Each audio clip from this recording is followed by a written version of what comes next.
La ética del otro.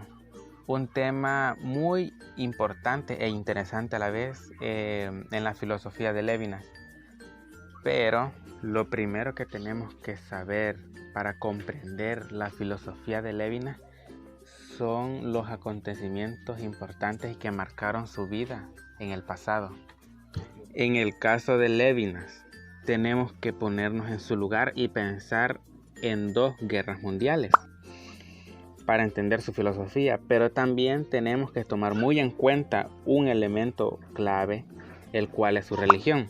Levinas es un filósofo que nace en el año 1906 en Lituania y crece en una familia judía, el cual él adopta también su religión, y eso a lo largo de los años, con todas las lecturas que realiza de la religión de sus padres, esa creencia de su religión se va haciendo aún más grande. De hecho, esta religión también va a ser parte de su filosofía más adelante. Ahora bien, los primeros años de vida de Levinas son bastante tranquilos. Él vive con su mamá, con su papá y sus 2 hermanos. Los problemas comienzan cuando empieza la Primera Guerra Mundial. Esa Primera Guerra Mundial lo marca bastante, ya que esto los obliga a exiliarse de su país e irse a vivir a otro país para no ser afectados por la Guerra Mundial, por la Primera Guerra Mundial. Esto lo afecta en parte a él porque en esta ciudad fue donde vivieron toda su infancia, toda su niñez, la cual su ciudad de origen era Lituania. Pero cuando la Primera Guerra Mundial terminó, ellos decidieron volver a la ciudad, a reinstalarse, donde Levinas pudo estudiar filosofía y pudo reencontrarse y encontrarse con unos filósofos como por ejemplo Husserl y Heidegger, y pudo perfeccionarse en varias áreas donde él estudió filosofía y latín. Ya en su vida más adulta, él se casa, con su esposa tienen una hija, y pues se dedica a la escritura y a la traducción de obras, también a escribir su propio pensamiento filosófico. En pocas palabras, luego de terminar la Primera Guerra Mundial, Levinas tuvo una vida muy tranquila, por decirlo así. Pero los problemas vuelven a surgir cuando se desata la Segunda Guerra Mundial y Levinas se alista en el ejército francés como un intérprete alemán y ruso. En el ejército se le da este rol a Levinas por su manejo de diferentes idiomas. Pero luego a Levinas lo captura el ejército contrario y es obligado a trabajar en campos de trabajo forzados, el cual Levinas es obligado a trabajar arduamente en esos campos durante 5 años, desde 1939, el año que fue capturado él, hasta el final de la Segunda Guerra Mundial, que fue en 1945. Esos 5 años él trabajaba, pensaba en su familia, de cómo estaban sus padres, sus hijos, su esposa. Pero en ese tiempo, cuando fue capturado, también en sus tiempos libres, él leía libros y seguía trabajando en su filosofía y en su pensamiento filosófico. Entonces todos estos hechos, como la Primera Guerra Mundial y la Segunda Guerra Mundial, lo marcaron bastante a él, que hasta en sus escritos se ven reflejados todo ese dolor que él pasó, y varios que han leído sus escritos afirman eso, de que en la forma de escribir de Levinas se ve reflejado todo ese sufrimiento que pasó en las guerras. Luego de ser liberado al final de la Segunda Guerra Mundial, Levinas se encuentra con su esposa e hija, pero él también quiere reencontrarse con sus padres y hermanos. Pero lamentablemente toda la raza judía fueron exterminados por la Alemania nazi. Entonces Levinas, muy afectado, decidió ya no seguir en busca de sus padres porque ya estaban muertos. A todos los de la raza judía lo habían exterminado. Entonces Levinas decidió reconstruir su hogar, una vida tranquila con su esposa e hija, donde tuvieron otro bebé. Él, intentando olvidar ya todo esto del problema de la guerra y de sus padres, de la muerte de sus padres, él da clases de filosofía. Entonces Levinas intenta buscar consuelo en su religión. Él la practica cada vez más, con una pasión más profunda, y esto va a encontrar muchos caminos en la religión. De hecho, ya a pasar del tiempo, su religión y su filosofía van a entremezclarse entre sí. Luego de todos esos acontecimientos que marcan la vida de Levinas, él muere en 1995, pero podemos agregar de que tuvo una familia muy amorosa, tranquila, y luego él va a seguir trabajando más en su filosofía, y que va orientada al pensar del otro, a la alteridad, a las otras personas o a quienes nos rodean. También cómo él trabaja eso de cómo se tratan a las otras personas, cómo yo trato a las otras personas. Y pues ese va a ser un punto muy importante para él y también para su filosofía, el pensar del otro. Bueno, ahora que ya sabemos un poco sobre todos los acontecimientos que marcaron la vida de Levinas, podemos entrar de lleno a hablar sobre la ética del otro, con una pregunta muy importante e interesante a la vez, la cual es: ¿quién es el otro? Retomando lo que decíamos al principio, llegamos a la incógnita de ¿qué es el otro? Para entender esto, primero hay que poner como parámetro el yo. Imaginemos que el yo es una barrera, la cual en su interior se recuerda todo lo que nos conforma. Entonces todo lo que está fuera de esa barrera es el otro. Es un ejemplo un poco extraño, pero supongo que se entiende. Levinas plantea también distintas metáforas acerca del otro. Una de estas pueden ser el rostro, la caricia, el encierro de lo propio, etc. Pero la mayoría de esas metáforas simplemente dan a entender o explicar las diferencias entre el yo y el otro. Levinas introduce las figuras que caracterizan a la otredad, como lo es un extranjero, pues viene a ser como un extraño, alguien que está fuera de lo común. Por eso el otro viene a ser como un extranjero, pues para Levinas el otro es débil, ya que posee una carencia, porque yo soy el que decide quién es el otro, y en ese acto de decisión se ejerce un poder, y es ahí cuando Levinas expresa que frente a la debilidad del otro tengo una responsabilidad infinita. Bueno, ¿cómo me relaciono con los otros? Para Levinas, el otro es precisamente lo que no se puede neutralizar. Es un contenido conceptual, menos aún en juicio de valor teórico. Esto lo pondría a nuestra disposición y quedaría reducido al mismo. Bueno, en este texto se analiza la relación con el otro y sus significados, desde perspectivas psicológicos, antropológicas, así como los aspectos fundamentales de la soledad, su tratamiento y terapia, y se abordan las diferencias entre las superficiales y las profundas.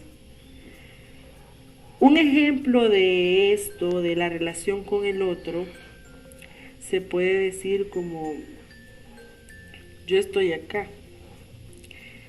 Yo soy yo.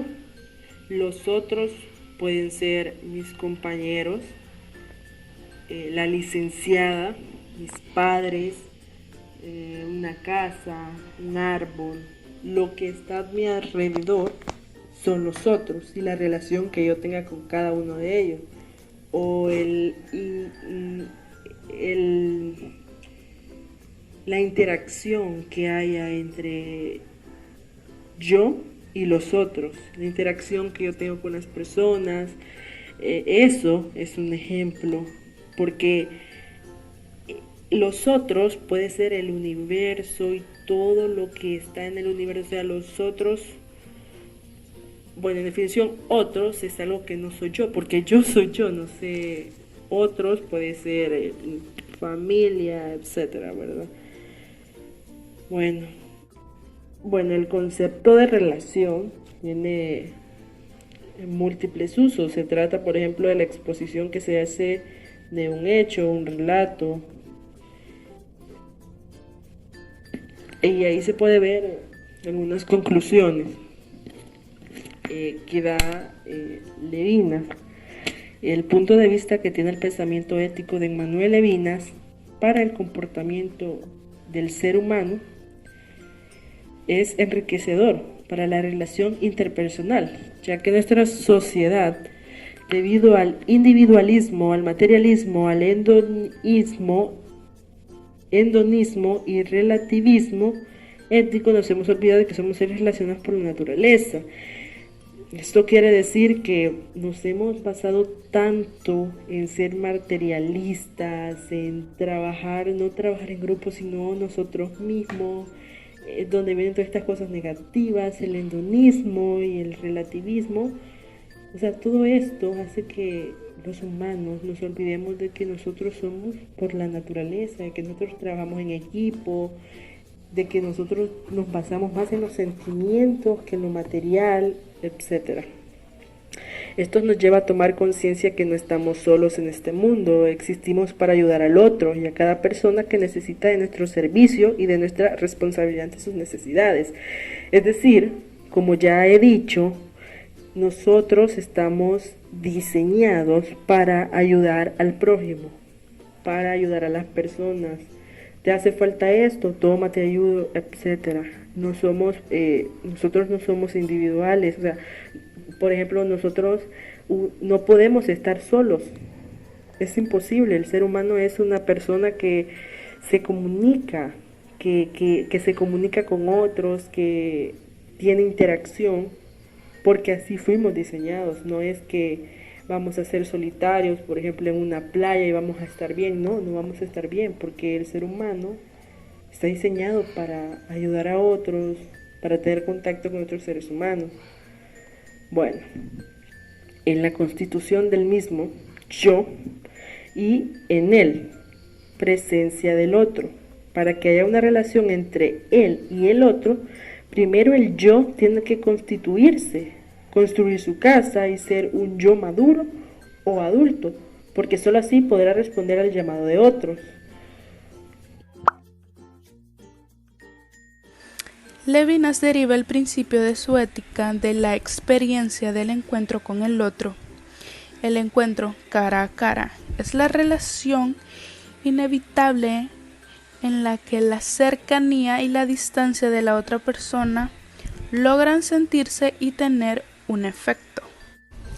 La relación ética cara a cara contrasta también con toda relación que se podría llamar mística, en la que los interlocutores se encuentran jugando un papel en un drama que ha comenzado fuera de ellos.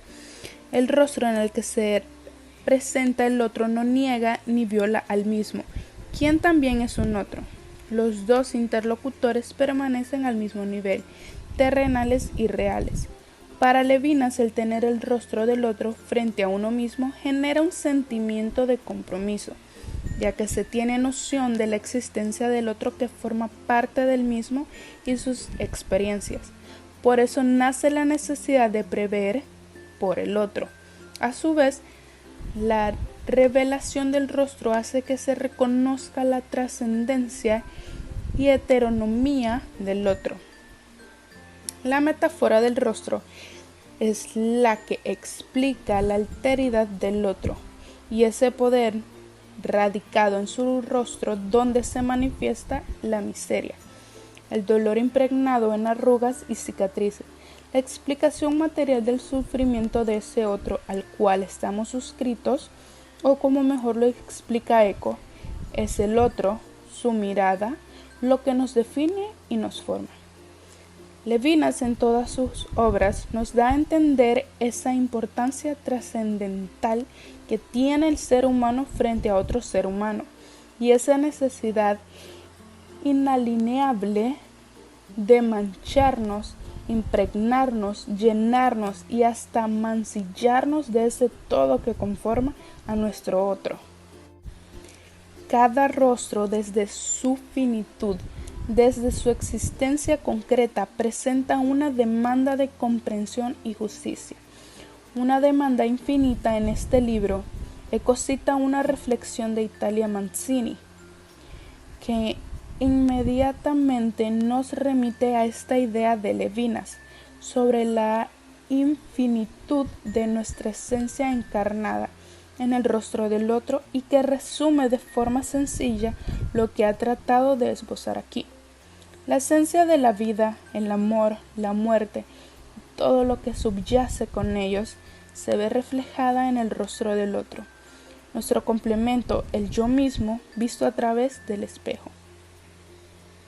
Nuestro mundo, para vivirlo, amar y satisfacerse, no está dado por una teoría neutra del ser. No está dado por los acontecimientos de la historia o por los fenómenos de la naturaleza, sino por la existencia de estos inauditos centros de alteridad que son los rostros para ser vistos, para respetarlos y para acariciarlos.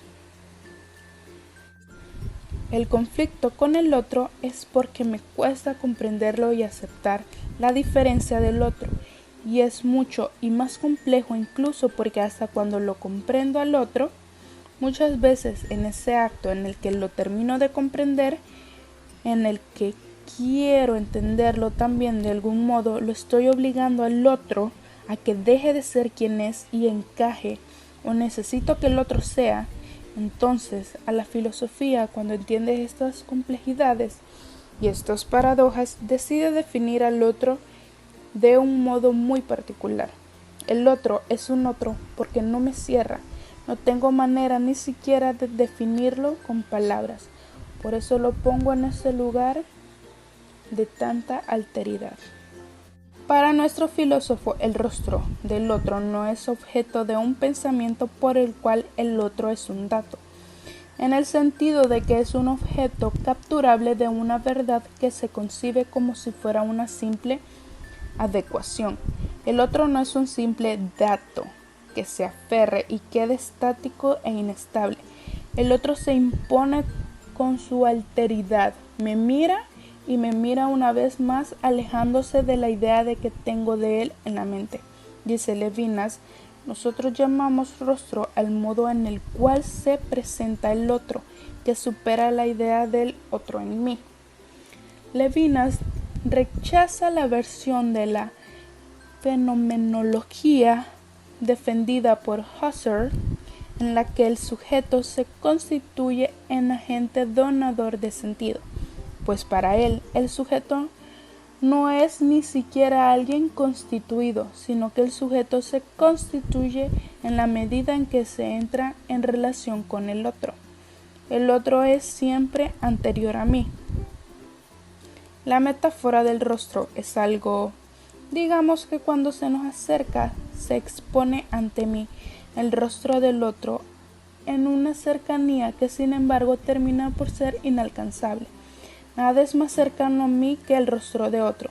Lo tengo al lado y sin embargo, aunque es cercano, está radicalmente lejos porque yo nunca puedo terminar de asimilar ni de incorporar el rostro del otro que marca una diferencia y marca la singularidad de él o yo frente a mí. Y ese rostro genera en mí la sensación de que al mismo tiempo es algo parecido a mí, pero diferente. O sea, no es simplemente una figura hecha con ojos. nariz y boca detrás del rostro. No me alcanzan las definiciones del diccionario para caracterizarlo en el rostro. Por eso el otro siempre es débil. Es débil porque yo decido que el otro sea un otro. O sea, el que nominal que le pone el nombre del otro. Como ejerce un poder. Por eso el otro siempre es débil. Y si es débil, dice Levinas, tengo una responsabilidad infinita frente al débil. Tengo dos opciones. O lo destruyo o lo libero. Uno decide si es más importante uno o el otro. Si hay una prioridad del otro, estoy ejerciendo una responsabilidad infinita con la debilidad de ese otro. Pero lo que dice Levinas es que el otro, con su debilidad, genera en cada uno la posibilidad de darse cuenta que es más importante defender la otredad que priorizarse a uno mismo. Y en última instancia es una decisión, la decisión que cada uno puede tomar o no puede seguir siendo parte de su propia dignidad y priorizarse a uno mismo, o uno puede abrirse a la otredad.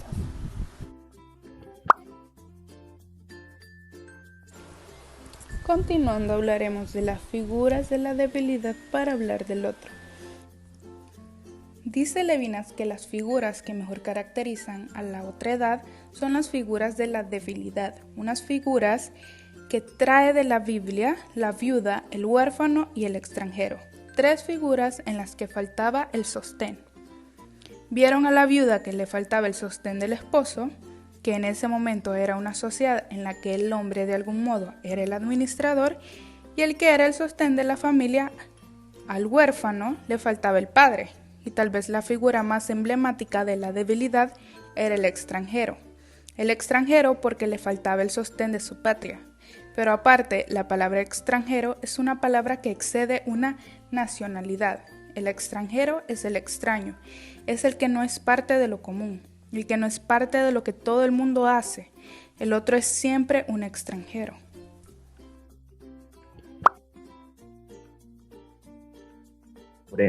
La hospitalidad y la caricia. Bueno, ya empezaré de lleno con la hospitalidad. Bueno, para empezar, ¿qué es la hospitalidad, verdad? Creo que para comenzar, sería bueno definirlo. La hospitalidad es una virtud o cualidad, y esta consiste en tratar bien a la otra persona, o sea, al prójimo, con amabilidad. Este término viene del latín hospitalitas y contempla la asistencia y la atención de todo aquel que necesita algo. Bueno, como por ejemplo, nosotros tenemos hospitalidad, digamos, nosotros la podemos demostrar de cualquier manera. Digamos, ofreciendo nuestra ayuda a una persona que está perdida, podemos demostrar hospitalidad. Bueno, ya para un punto que es importante de la hospitalidad es que uno siempre, para tener una hospitalidad buena, uno siempre debe estar abierto a los demás. Entonces, un ejemplo de hospitalidad es que en la antigüedad había una hospitalidad bastante grande y, digamos, las personas daban comida a los extranjeros y le daban lo mejor que tenían, para demostrar que eran buenas personas y tenían una hospitalidad bastante buena, y tener una reputación muy buena también, ¿verdad? Y que las personas sigan viniendo y cosas así. Y les voy a dar más ejemplos de la hospitalidad.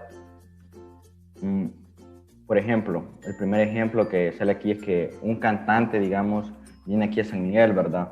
Y la gente de San Miguel la trató bien, entonces él agradece esa amabilidad que le tuvieron, y puede volver a venir así decirle a otras personas, y ahí pueden llegar ahí porque las personas tratan bien, ¿verdad? Entonces, eso es bueno porque es bueno porque a ellos les beneficia, se sienten bien, y a nosotros nos da una buena reputación. Bueno, para empezar, ¿qué es la caricia, verdad? La definición. Y la caricia es el acto de hacer un contacto suave, generalmente con la mano, con la palma, con los dedos, ¿verdad?, sobre otra persona. o un animal, también puede ser un objeto, no importa a qué se le puede hacer una caricia. Y este comportamiento suele ser como una señal de afecto o de amor. Y solo se da amor y no es por apropiación, digamos, por decirlo así. Es solo porque uno se siente bien con la otra persona se le da una caricia. Y siguiendo con esto, la caricia, cuando es alguien que uno ama de verdad, es diferente. Porque hay una distancia, porque cuando uno da una caricia no es como que se acerca mucho, solo es un contacto leve. Y esa caricia como que demuestra amor, demuestra respeto también a la otra persona, porque uno nunca sabe cómo va a reaccionar también, y para eso sirven las caricias, como para ver cómo reaccionan a una caricia, si le reacciona mal, porque no sabe si se va a sentir bien con el otro, con la caricia. Entonces uno puede así ir con la confianza, así puede ir conociendo la confianza de la otra persona. Ya para finalizar, voy a hablar sobre qué es lo que expresa una caricia. Y la caricia es genuina y tiene como objetivo, como lo había dicho en la definición, tiene como objetivo la muestra de afecto, cariño, ternura, consideración y atención, es decir, la manifestación de emociones cálidas y positivas hacia alguien o algo. Hay muchas personas que no saben qué es una caricia, entonces sería bueno también nosotros ser así con las otras personas, tener un poco de empatía, hospitalidad y también ofrecer aunque sea una caricia suave para hacerla sentir bien, porque o sea, a nosotros nos gusta que nos traten bien, entonces sería lo mejor respetar a los demás y tratarlos con cariño y con amabilidad.